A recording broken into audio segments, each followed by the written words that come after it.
Welcome to the USH Nightly News. I'm Richard Portingham. And I'm Abraham Moises. The first and only story tonight, the decisive American win at the Battle of Midway. USA, USA. Tonight we have multiple exclusive interviews, but first we're going to start off with some background information.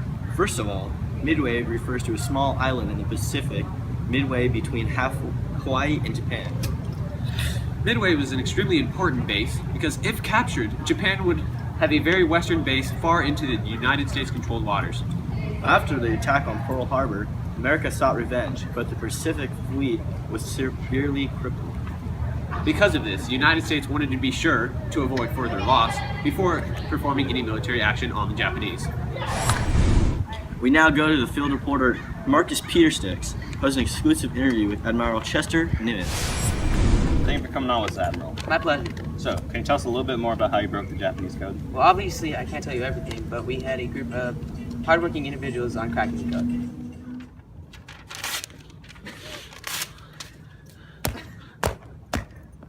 With this code, we gained the upper hand in the battle.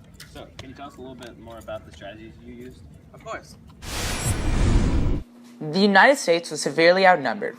The Japanese had 4 carriers, 7 battleships, 150 support ships, 248 carrier aircrafts, and 15 submarines.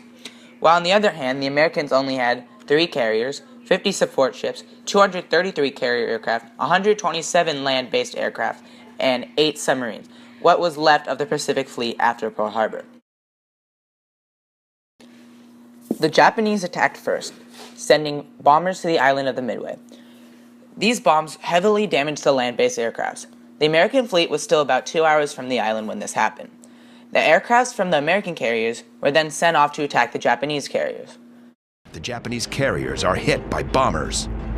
I aimed at the big red circle at the front. Enterprise's first attack on the Japanese fleet is breathtaking. The outnumbered flyers of Enterprise have wreaked havoc on the Imperial aircraft carriers. And he could look back and he could see the 3 big balls of fire, and there was the 3 Japanese ships that were on fire. Now there's only 1 Japanese carrier left, the Hiryu.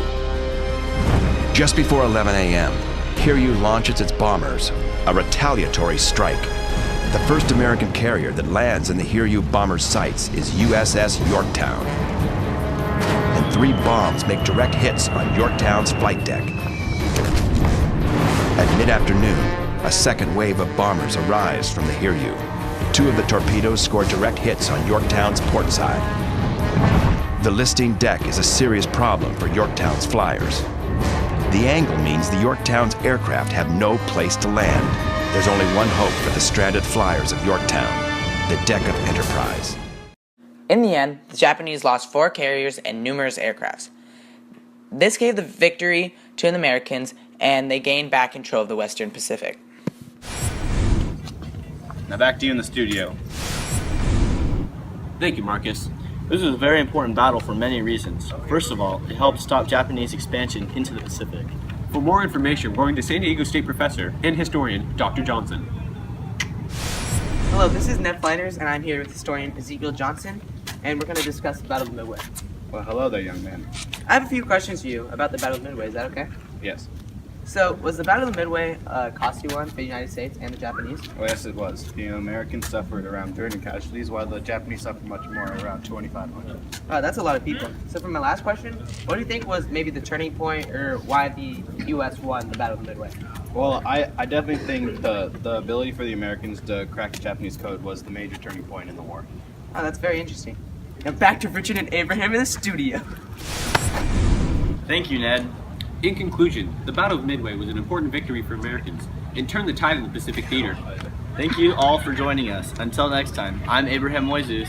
And I'm Richard Portingham. And you've been educated. You've been